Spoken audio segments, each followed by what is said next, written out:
What's going on, everybody? This is Afro Think Tank. Been a while. I was on vacation in St. Thomas. Like I told you guys, I was on vacation before I go off to Nigeria. I got things to do there. But what I've been observing on social media, as I'm just a dude on the internet, so I'm just watching all the grifters and everybody, talk about their issues and stuff like that. And I kept getting tagged by a few content creators, and they were showing me things that Tariq Nasheed was saying. I saw what Pan African Strike Back was saying. I see what Dr. Umar Johnson is saying in their criticisms. And I have to say, listening to Tariq Nasheed try to talk about politics is like torture, right? Because he really exposes how unintelligent he is when it comes to politics. Now, Tariq Nasheed is an old parking lot CD salesman that made it, all right? He's one of them Jones, right? And he's done a pretty good job for himself. But what I've come to realize, and I'm hoping more people come to realize, that Tariq Nasheed is out of his depth when it comes to politics. I don't know if somebody gave Tariq Nasheed a check, which I'm sure if somebody did cut him a check, he would not decline it. But Tariq Nasheed is not the person any person should be going to for any political advice or commentary at all. If you listen to Tariq Nasheed even talk, when you see him talk to somebody that even perceivably is on his side, he's not capable of having that conversation without filibustering, without over talking, because he does not want to actually answer questions, and he can't say anything. He'll say policy, policy, policy, policy, but he can't name a policy. All he does is complain about things he knows nothing of. He's not equipped to have those conversations. But the problem is he has a lot of influence, so there's a lot of people who are also not equipped to have those conversations, listening to an influential guy who's not equipped to have those conversations. So it's the unintelligent teaching the unintelligent. Then you got Phil Scott, who's like, Phil Scott he's another one, who's also seems to be ill-equipped to have these conversations. He doesn't have the political know-how or education to have any of these conversations, yet he positions himself as a position of authority. And yet again, there's a whole bunch of people who know lesser than he does, who follow him thinking that he is a great source of information. So he's the uneducated teaching the uneducated. But I think Phil Scott and Tariq are similar, and they're just smart enough to know how to grift off people who they know no less than them, but they know how to stay away from people who are smarter than them. That's why you'll never see Tariq Nasheed, you'll never see Phil Scott debate anybody that has any level of intelligence, i.e. me. They'll never talk to someone like myself, because I'll absolutely crush them, right? With common sense and actual knowledge and policies. They like to say the word policy. I'll drop a policy number, date, and the person who sponsored the bill, and then they won't be able to backtrack or move the goalposts. Pan African Strike Back is no longer relevant. I don't know what he went so far to the right. I don't think he's able to be. I don't think there's anything redeemable about Pan African Strike Back. He doesn't listen to advice at all, and he's just his whole channel is just garbage. So he's not even worth really talking about no more. I'm just talking about the ones that actually have influence. Then you got Dr. Umar Johnson, who's a smart guy, very intelligent, but he also is egotistical. He thinks he's better than everybody else, and he does more complaining than action. And the thing is, all these people claim to be leaders. Like, let's go to Pan African Strikes Back. For somebody that begs for $30 a day for his YouTube channel so he can say we, like his network, he can't get his camera and his sound right. What has he been doing with that $30 a day? I mean, I can do the math. If I collected $30 a day for a couple weeks, I'm pretty sure I can go to Best Buy and buy a piece of equipment that will make the viewing and sound experience of my subscribers much better. But it seems like it is going down.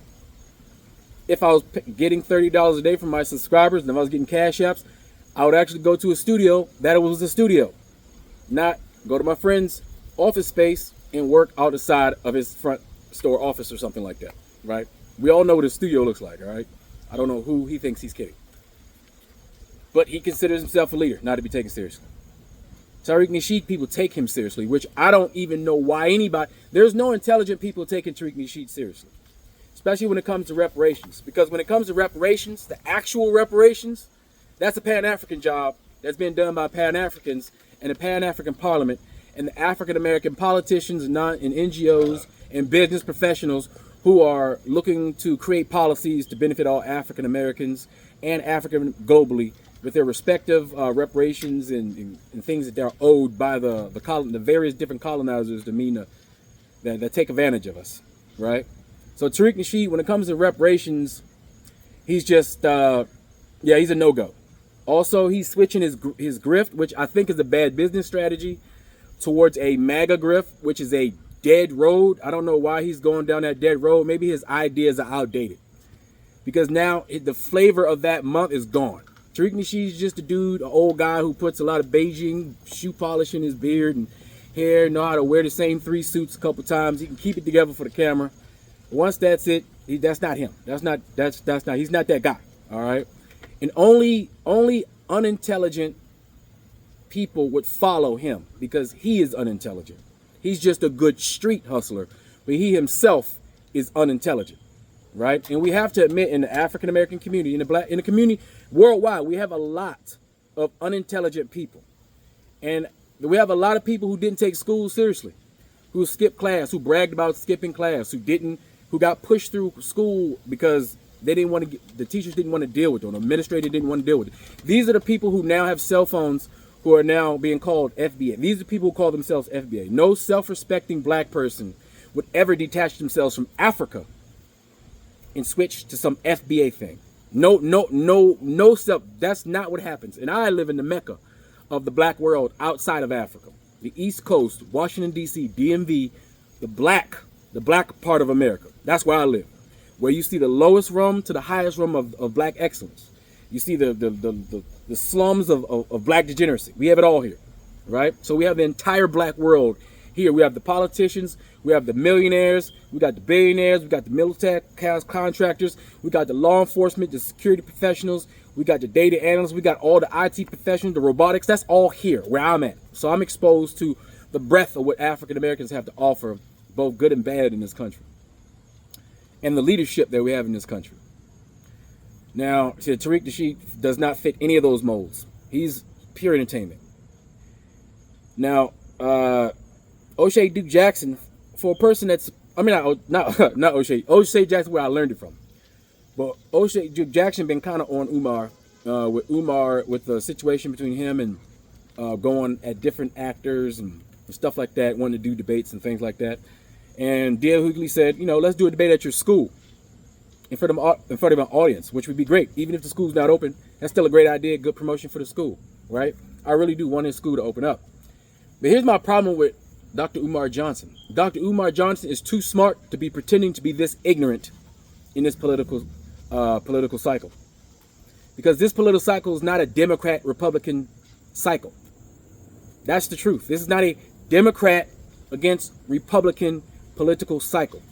Even though it's the Republicans who have created the environment within the Republican Party over the last 30 or 40 years because of their strategies, going from Ronald Reagan to create a even dumber voter base, an even more afraid voter base, an even more distracted voter base, right? Remember, MAGA and the Tea Party are the same group of people. Disgruntled, scared, white, Christian, evangelical Americans who are scared that the demographics of this country is changing. The truth in the real world, there's not enough people in America to operate the jobs necessary for this country to run. There's not enough people in this country to pay taxes to keep the federal government running the way it's been running. There are not enough people to keep the military at its full operational capacity. Therefore, just like we have always done, just like every Western country has done, they are importing people from other countries. The greatest asset America has is its ability to import intellectual properties from other countries, or people with intellect or educational backgrounds to this country to do things on behalf of America by giving them incentives.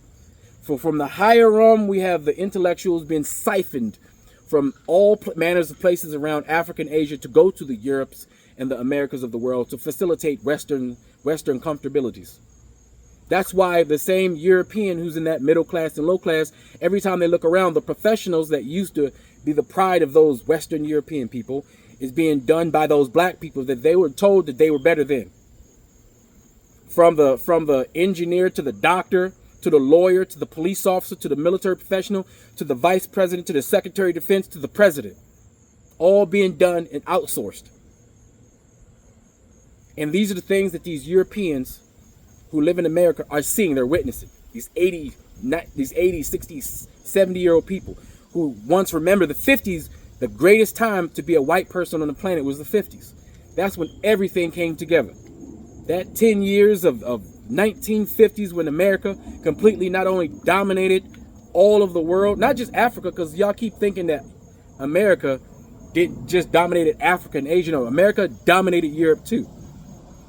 We started and created and agitated wars to crush what would be Europeans' homeland, the root of European origin. Crush, total crush. Because European Americans do not have allegiances outside of tactical or resource needs for Europe. There's no spiritual connection there. It's just, what can you do for me now? It's how can you keep my enemies away from me now? It's how can you do the thing I don't feel like doing now? How can you use your manpower resources so I don't got to take my guys to go do it now? That's what that's about. So America and its machine has been operating on sucking in all the intellectual properties from everywhere else, right? Browning up the country, destroying the economics and the social settings of every place else for the benefit of America, right? And every group of people has to deal with some aspect of the downfall or the side effects of those things.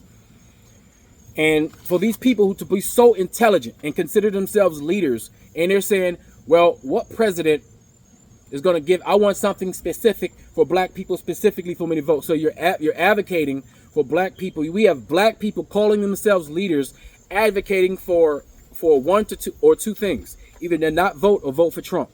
But either way, don't vote for Kamala Harris because the Democrats have not been perfect.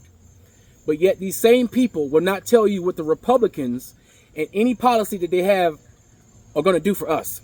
These same people who are all of a sudden with a white glove inspection want to inspect everything that the Democrats have done over the last 10, 20 years, yet they have no smoke. They have no white glove for the Republicans.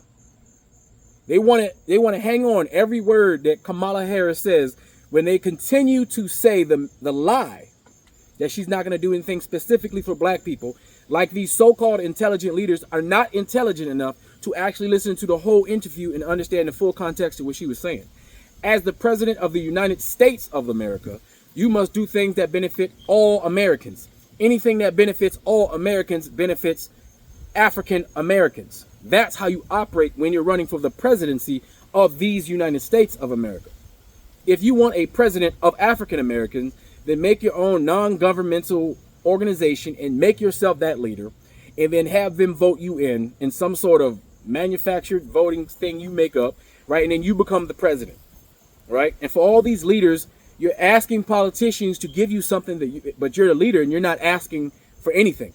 You're begging and crying and pleading that so-called leaders are not putting any policies together to say, hey, these are the things I want.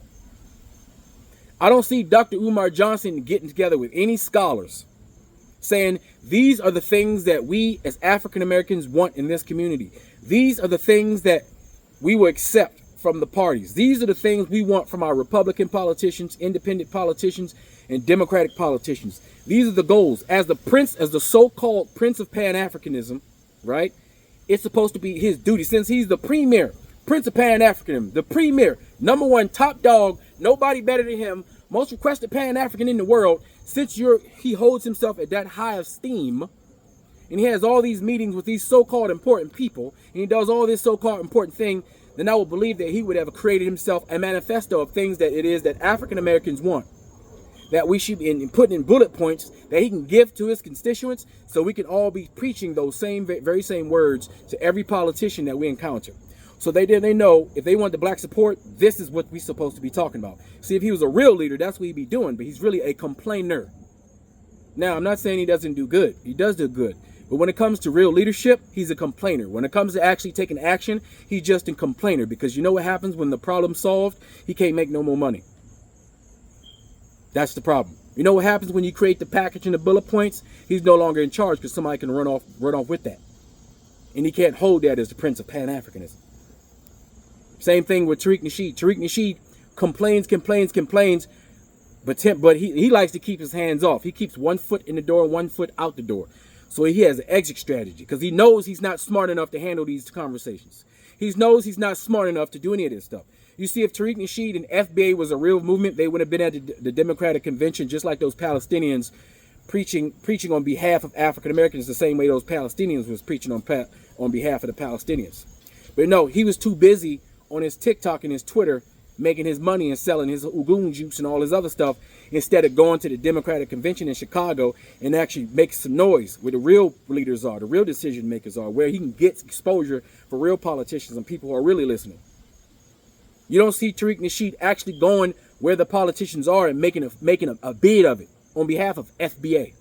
FBA only means something when somebody's purchasing something from one of his many of his websites. That's what FBA means.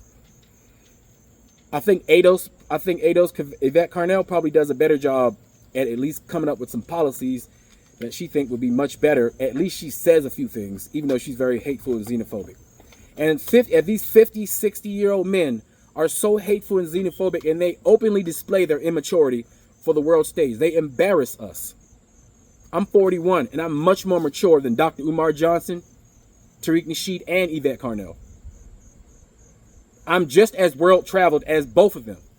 I'm more experienced than every one of them put together when it comes to being an ambassador for African America. I guarantee you, I've done more things on behalf of America, more things on behalf of African Americans than they have.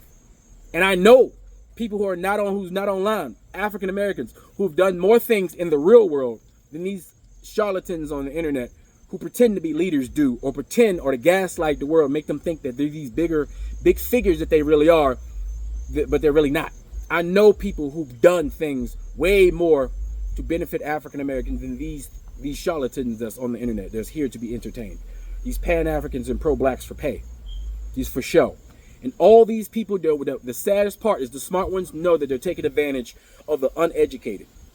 Especially Dr. Umar, who's supposed to be an educator. For 15 years, this man hasn't got his school open. How many donations does it take to open up a school? How much money did it cost to open up a school? Where's your blueprint? Where is the plan? Where's the business plan for this school? How are you going to maintain the operation of this school?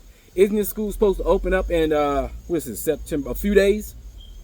Where is the fanfare? Where is it? There is none. All you see him is going on show after show, getting bag after bag, running his mouth, talking about things he don't know about, telling black people not to vote, convincing black people not to vote. When we have an existential crisis in this country, we have real Democrats, real Republicans, real conservatives, real liberals, real progressive, all uniting in this country to eliminate an actual scourge of this country called MAGA. We don't have time to play games with, oh, I ain't get this, or I'm not get this, or I want this specifically, or I want to cry about this. This is not time for games. This is decision-making time. This is action-making time. This is walk-making time. It's time to walk. It's time to run. It's time to make an action. Complaining is for yesterday. It's time to make a move. And sometimes when you make that move is not going to get you everywhere you want to go. That move will put you in the direction you want to go. Sometimes you have to ally with people who are not exactly your allies, but y'all have interests that are aligned together. And those are the things you have to think about when you're a real leader. So if you're a real leader, you're supposed to be talking about things that you want. If you're a real leader, you'll have bullet points of what it is that you want from your politicians. Because if you don't tell your politicians, you don't demand your politicians to the things you want, you can't expect them to give you something if they don't know what it is that you want. So if you ain't doing nothing complaining, you ain't doing nothing. And Tariq already said he ain't voting for nobody, so I don't even know why he talking. And if Umar Johnson ain't voting for nobody, I don't even know why he talking. And if Phil Scott ain't voting for nobody, I don't know why he even talking. If the Pan-African Strike Back can't get his damn sound together and can't get his video quality up in 2024, I don't know why he's still talking. So all I'm saying is, it's up to our subscribers to start sharing the real Pan-Africans, the real leaders who look like they're real leaders, who talking like real leaders, who's putting their foot in the ground and not keeping one foot in the door and one foot out the door for an exit, who's not looking to keep the grift of complaining up, who's looking to actually move forward and push forward with some sort of agenda to benefit all people, who's not looking to be just a greedy Pan-African showman, who's looking to not just to be some sleazy traveling preacher like Dr. Umar. He's a traveling preacher, Pan-African style. Tariq Nasheed, traveling preacher, Pan-African style. Yvette Carnell, traveling preacher, Pan-African style. Pan-African, he's just nothing. Nothing style. MAGA is on his way out. The flavor is gone. You won't even be able to find the MAGA flavor in the stores. You won't be able to find the MAGA flavor in Dollar General in a couple months. Once this is all over, it's game over. Donald Trump will disappear and be just as irrelevant as Sarah Palin. You remember Sarah Palin? Because she was the archetype. Remember, let me say it again. Do you remember Sarah Palin? She was the archetype. Do anybody care about Sarah Palin as popular as she was? No. And no one would care about Donald Trump. And Donald Trump, because his own personal issues, the things he has to deal with, that apparently not one of you so-called black educators, not one of you so-called black leaders seem to care or acknowledge his legal issues that would matter if let Kamala Harris had any one of those legal issues. Let Barack Obama had any of those legal issues that Donald Trump had, you guys would have been lambasting this guy eternally. You actually, I heard Dr. Umar and Tariq sit there and come out their own mouth and say Barack Obama didn't do nothing for black people. When Barack Obama gave black people the greatest piece of legislation and gave America the greatest piece of healthcare legislation that we have seen to date, which is called the American, what was it called? The Obamacare. I just gonna call it Obamacare. I forgot what it was called. Obamacare. The greatest piece of healthcare legislation in the history of America. That one piece of legislation solidified his legacy. Yet you, Dr. Umars, you Tariq Nasheed, you Phil Scotts, I can't include the little P guy, right? You guys sit here with your so-called intelligence, your so-called grandiose ideologies, you're sitting on these high pedals, you telling all your subscribers that these people have never done anything for you because of what? You don't even prove the things that you say. But you got some of the greatest healthcare that you can possibly get outside of universal healthcare, which he was trying to campaign for, but you guys seemingly have a short-term TikTok memory now. But you can remember and parse pieces of everything Kamala Harris supposedly has done, even though none of you has proven anything, none of your negative tropes that y'all got about her, you haven't proven any of it. Not one of you. You just repeat what the white supremacists gave you. You literally repeat what white supremacy has told you. And it's a shame that Dr. Umar Johnson and Tariq Nasheed are both tools of white supremacy. They're both tools of white supremacy. While sitting there talking about white supremacy, they are the actual tools of white supremacy, because they know there are impressionable black people who look at Dr. Umar Johnson and Tariq Nasheed and Phil Scott as authorities in the black community. The same way a lot of uneducated and black people look at rappers because they rap as the mouthpiece for the black world. The same people that made music given to them by you know who to promote the destruction of our community. Now these are the same people telling you your vote don't matter. You shouldn't vote. Vote for Trump.